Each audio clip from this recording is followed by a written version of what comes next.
Hello guys, so today we'll be talking about virtualized condition control. My name is Anish Khadri.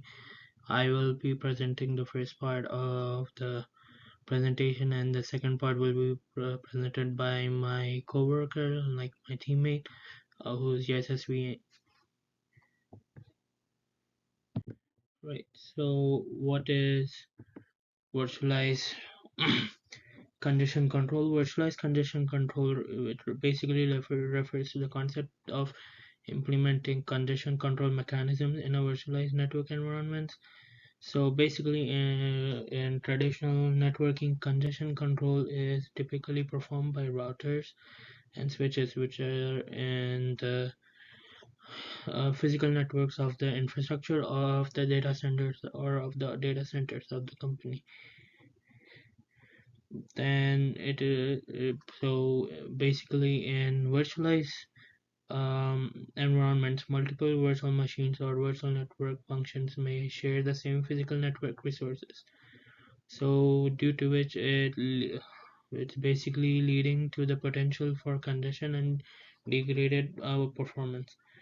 So, basically, the goal of the virtualized congestion control is to ensure fair and efficient resource utilization in virtualized environments. Then the proliferation of hyperscale data centers has resulted in a substantial growth in network communication as these large amount of data centers and also companies have control over both ends of internal connections, which includes the employee congestion control algorithms to minimize latency.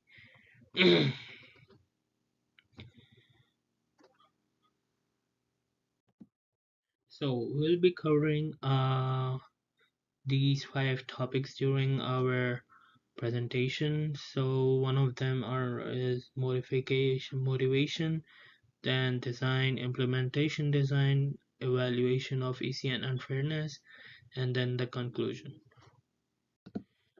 So I will be speaking about motivation of congestion control,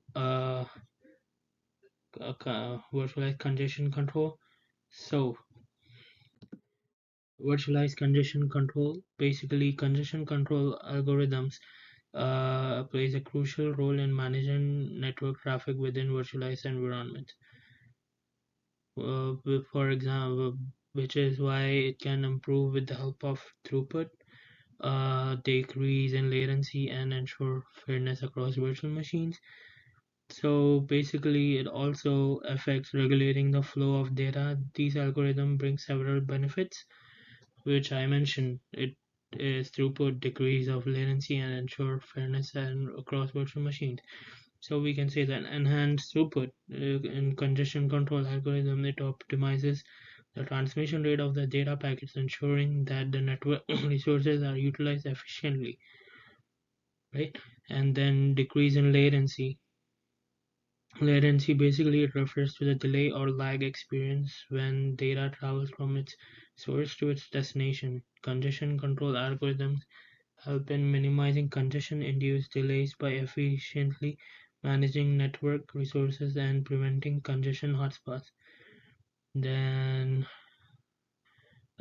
we can ensure fairness across virtual machines in virtualized environments because it has multiple virtual machines share the same underlying physical network infrastructure. Congestion control algorithms ensure fair distribution of network resources among these virtual machines, preventing any single VM from monopolizing the available bandwidth. So the combination of enhanced throughput, reduced latency, and ensure fairness across virtual machine uh, provided by congestion control algorithms leads to optimized service delivery with efficient network resource utilization. Data can be transmitted more effectively, resulting in faster response times, smoother application performance, and often overall enhanced customer experience. So next, the hypervisor, which is basically managed by data center. The hypervisor, which is also known as the VMM, which is a virtual machine monitor, is a software or a firmware layer that enables the creation and management of virtual machines on a physical computer or server. It is a critical component of virtualization technology. Then, what is the purpose of hypervisor? For the purpose of hypervisor is to abstract the underlying hardware resources of a computer and allocate them to multiple VMs, each running its own operating system and application. It acts as a mediator between physical hardware and virtual machines, providing isolation and resource management.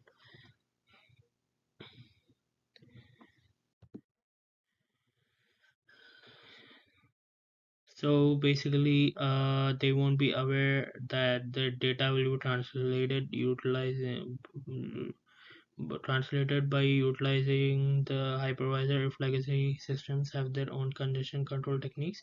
So there are examples for overlay algorithm, which is the congestion control, and underlay algorithm, which is the data center network congestion control. So traditional data setup in a traditional data center setup, it consists of VMs, servers, routers, CPUs, and all the fiber optic cables. So in a traditional data center setup, the infrastructure is typically based on physical servers, networking equipment, and storage systems. It follows one server, one application model, where each server is dedicated to running a specific application or service. Basically, physical servers in data centers house multiple physical servers, which are standalone hardware units. These servers are typically rack mounted and are responsible for running application and processing data. Then they will have networking equipment, which includes networking devices such as switches, routers, and firewalls, which are deployed to interconnect the servers and enable communication within the data center. Then dedicated hardware resources in this setup, each application or service typically has dedicated hardware resources allocated to it. These resources include CPU, memory, storage, and network bandwidth.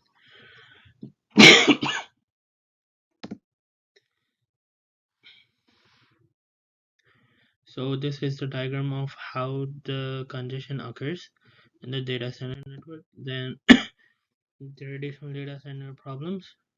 So virtual machines can encounter two dilemmas related to traffic congestion and resource utilization.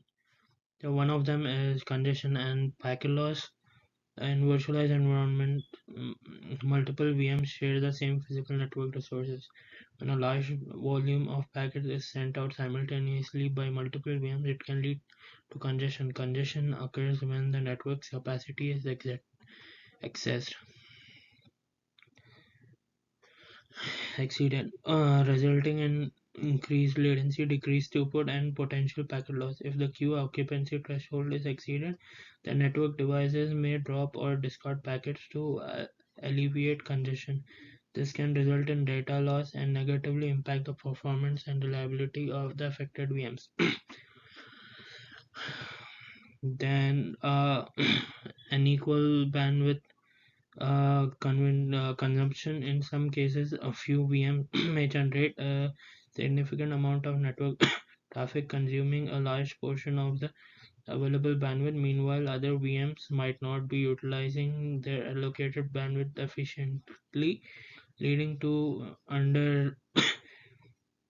underutilization of resources. This imbalance in bandwidth consumption can result in unfair resource distribution, as some VMs may experience degraded performance while others have excess capacity. To address these challenges, a virtual congestion control framework is needed.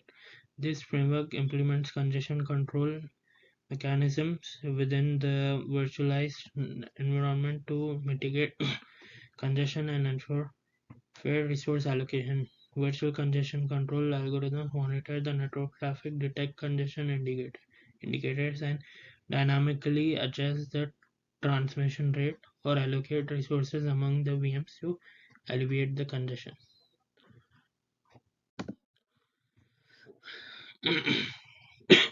Previous work, while using congestion control algorithms, data centers and virtual machines communicate directly without a hypervisor. AC or DC and similar works. The statement mentions AC or DC, which appears to be a specific work or research paper related to congestion control in virtual machine systems. AC or DC may involve modifying the TCP header for every virtual machine to implement congestion control algorithms. The detail of AC or DC are not provided, but it seems to be an example of an approach where congestion control is implemented directly at the virtual machine level VCC framework with hypervisor. The VCC virtual congestion control framework takes a different approach by introducing a hypervisor. The hypervisor acts as an intermediary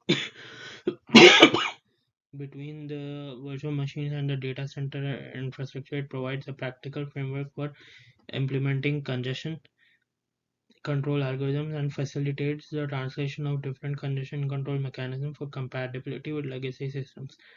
This allows the VCC framework to work effectively even with older systems that do not natively support the implemented congestion control algorithm. The test results indicate that the VCC framework ensures equitable treatment among virtual machines and it is compatible with outdated legacy systems. The addition of a hypervisor in the context is considered groundbreaking as it paves the way for innovative advancement in the field.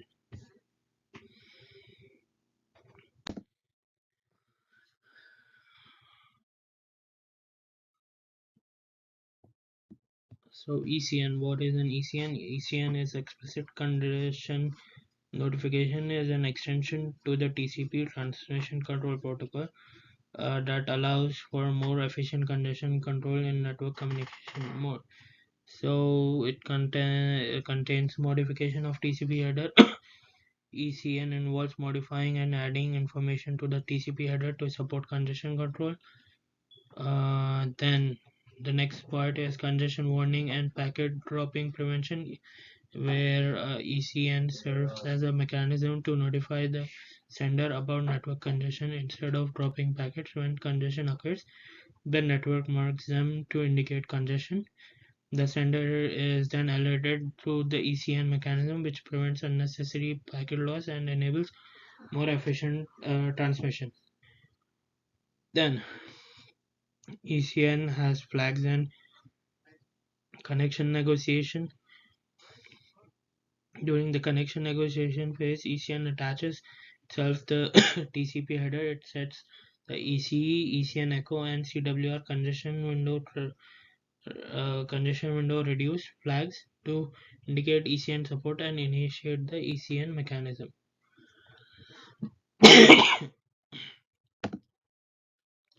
ECN with VCC. In the context of VCC, Virtual Congestion Control Framework, ECN explicit congestion notification is basically monitored to identify the occurrence of congestion and pinpoint the specific packet where congestion is happening. Monitoring, so basically it monitors ECN. ECN provides a mechanism for signaling congestion by marking packets instead of dropping them.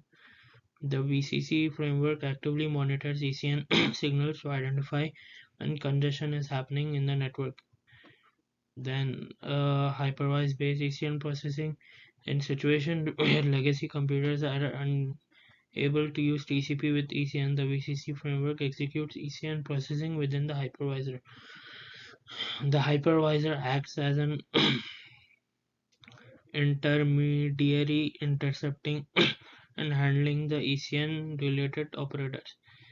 Then the other one is queue management with RED. To effectively manage congestion, a queue management system is required. The VCC framework, the random early detection, which is basically called RED algorithm, is employed as a queue management mechanism. Red detects congestion by monitoring the the length of the packet queue. So this is basically the ECN congestion control test. The first one is the good put Mbps. It's on the left hand side, and the seconds, the time taken, is under the graph. So in A, there are 9 non-ECNs which are in dark highlighted, which is dark highlighted, and versus one ECN flows which is light. And in the second one, there are 5 non-ECN, which is the darker one, and there are 5 ECN flows, which is the lighter one. And over here, there is one non-ECN, which is right here underneath, which goes from 0 to 35, and 9 ECN flows are on the top. And this is VCC and hypervisor, how the data center works with the new congestion control with the help of hypervisor and guest VPN, in which it also includes networking stack, legacy TCP, VCC translation layer. So basically, the motive to write the paper is that the author's aim is to simplify the deployment of new congestion management algorithms in multi-tenant data center without being concerned about the TCP capabilities of non-participating virtual machines. Then two specific techniques were emphasized among several others, which is the modification of three-way handshake and adjusting the receive window to regulate data flow. Then the other methods includes throttling the receive window, and the drawback of it is the congestion window loses its effectiveness as it depends on the receive window. Then the second one is modifying the three-way handshake, and the drawback of it is it necessitates the use of additional techniques. Then modifying data center switches and adjusting fairness rules among tenants at each switch. And the drawback of it is the deployment of this approach becomes more challenging as the number of tenants increases. Alright, so from here my partner will be continuing. Thank you.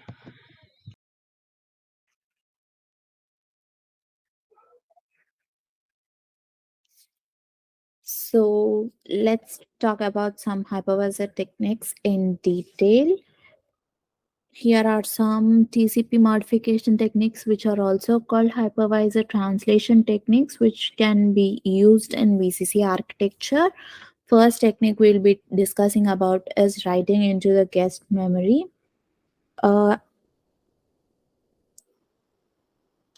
as we all know, the modern virtualization techniques such as active memory introspection and industry products, and also even the hypervisor, securely monitor the guest VM by having complete visibility over its raw memory state and write this into the memory when needed. Therefore, the hypervisor could also directly modify the congestion control algorithm in the guest by writing the desired TCP parameters in the corresponding guest memory and the registers. And the next technique is reading from the guest memory. As the above hypervisor may access the guest memory using the guest and the guest. Uh, Here it avoids the memory writes, and it also monitors the memory, and it does not need any synchronization. And the next comes the splitting the connection for guest virtual machines is the next another technique. The TCP connection can be broken into several sub connections, and the pack can be sent at a desired rate using a TCP congestion control algorithm. However, this requires many buffering resources, and the TCP connection may think the all packets were received when they were not, which will cause it to advance to the next phase. This will cause many errors. Then the duplicate acknowledgements can be sent to can be sent to half the congestion window, which violates the TCP rules. And here, the next method is to buffer the packets and acknowledgement. The hypervisor can resend the packets and buffer acknowledgements to reduce the acknowledgement sequence window, but managing this can increase the latency. The hypervisor can similarly buffer received acknowledgements. If any acknowledgement is piggybacked on the data, the acknowledged sequence number is reduced, and the remaining bytes to acknowledge are later sent to a pure acknowledgement. For example, the hypervisor can place the acknowledgements to make TCP less bursty duplicate acknowledgements. The hypervisor can duplicate and resend the last sent acknowledgement to force the guest to half its congestion window. The next comes is throttle the receiving window. By throttling traffic using the receiving window, uh, we can give priority to a certain applications without queuing or dropping the packets in the network. The throttle window will make the guest adapt to new environment by gradually decreasing the window while monitoring the connection state. However, since the receive window throttles traffic, we don't need any congestion window anymore. This can be a viable solution, but for most of the congestion problems. However, this cannot be used if we want to make the TCP connection more aggressive. So the author gave a second best solution, which is the three-way handshake. The three-way TCP handshake is what the other more focused on. So now the hypervisor can change the options negotiated when setting up the connection. That means basically the three-way handshake is between the guest and the guest state machine and the network, and it's the way that the machine set up a connection over a TCP network. The hypervisor can change the negotiated MSS. MSS is which is a maximum segment size of the packet. Here, the figure shows the interaction of virtual congestion control translation layer and of the hypervisor with TCP traffic. Next, I'm going to little bit talk about the implementation. Here we are using two implementations. The first one, which will be explaining, and the second one is proof of concept, which is more discussed about in the paper.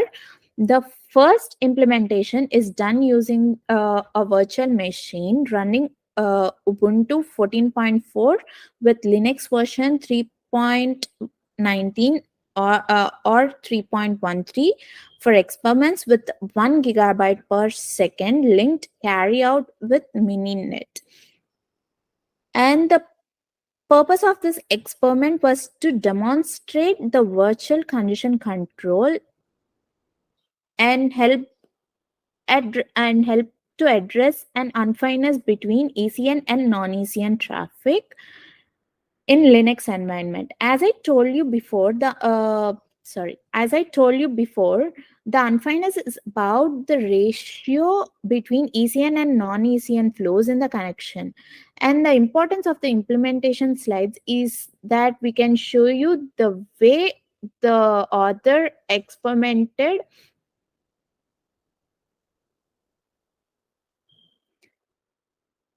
and so the explicit congestion allows flows to reactive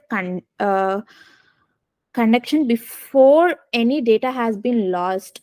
So in the first experiment that the paper talked about is they analyzed the unfairness between ECN and non-ECN flows for various number of ECN and non-ECN flows. So Here, the 10 senders are connected to a switch to a single receiver set to be a simple native Linux agent without virtual condition control.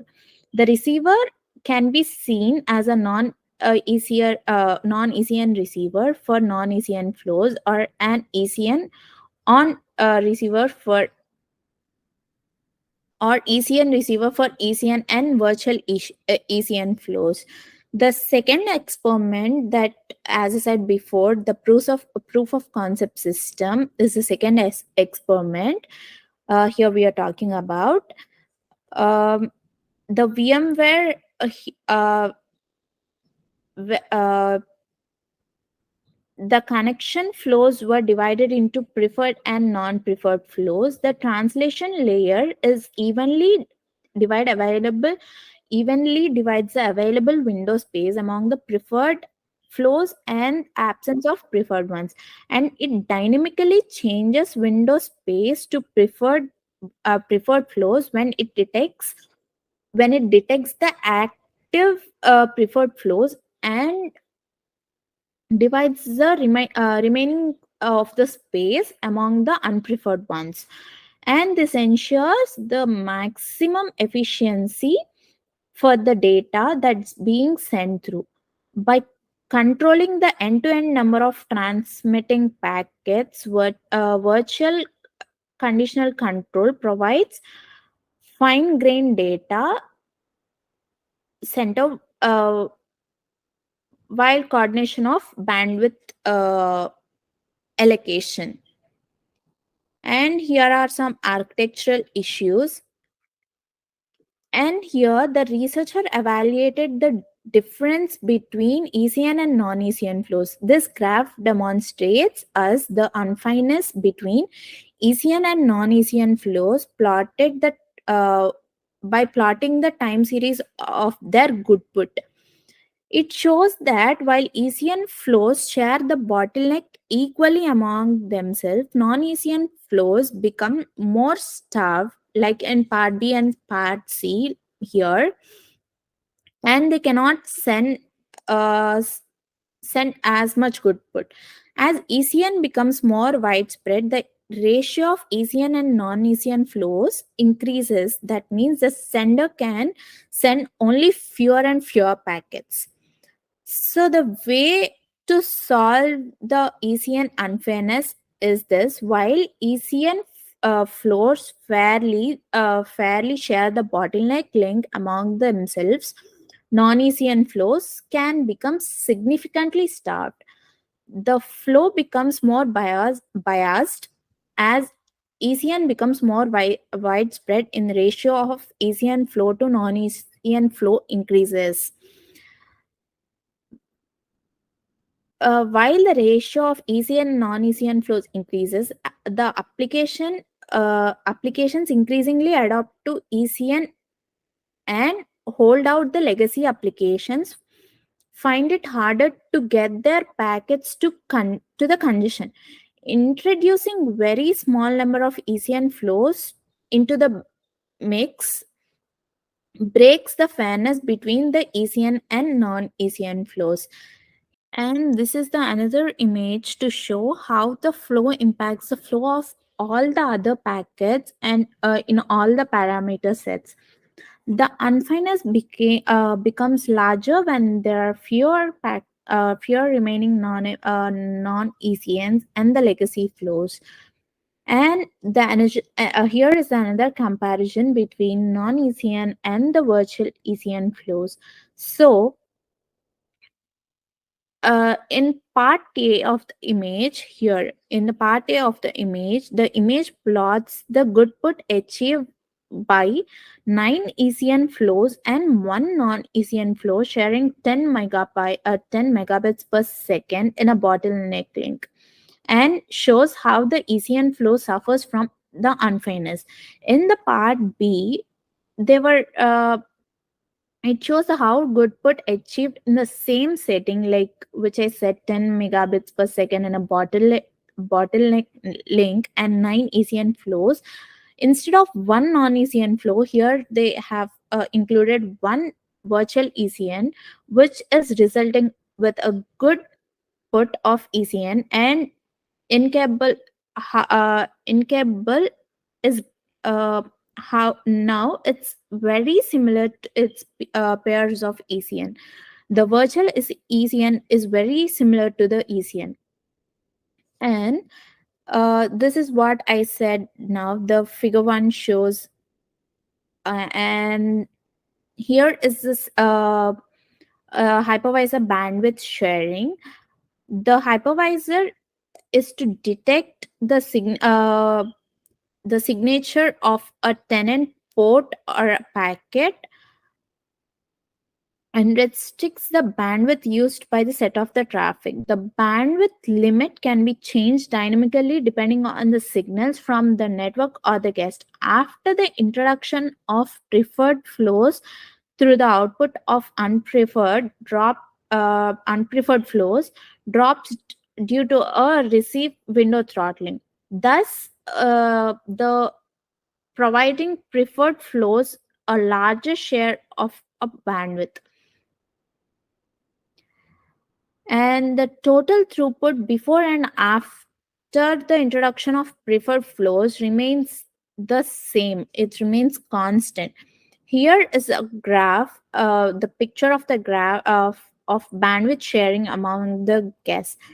It's a result of an experiment done where the virtual condition control allocated the sharing of bandwidth, and all the hosts have different CCAs. So these are the throughputs for 3 unpreferred flows and 2 preferred flows. These flows receive window throttle by ESXi virtual condition control layer. The sum of the windows of all the live flows is kept constant. As you can see in the top, as you can see, they were the same at the top. We have learned about virtual in this paper. From this paper, we have learned about the virtual condition control, which we are not aware of, uh, and also the congestion issue in the data center faced while the first condition control framework. And we have learned how they used how they were used, as well as their impacts and their drawbacks, and how they have met and can improve, and they have improved the congestion control algorithm. And this paper was excellently written by the writers. Before uh, uh, worked on the different this paper worked on a different techniques of congestion control algorithms, which were given the tech before going into the techniques.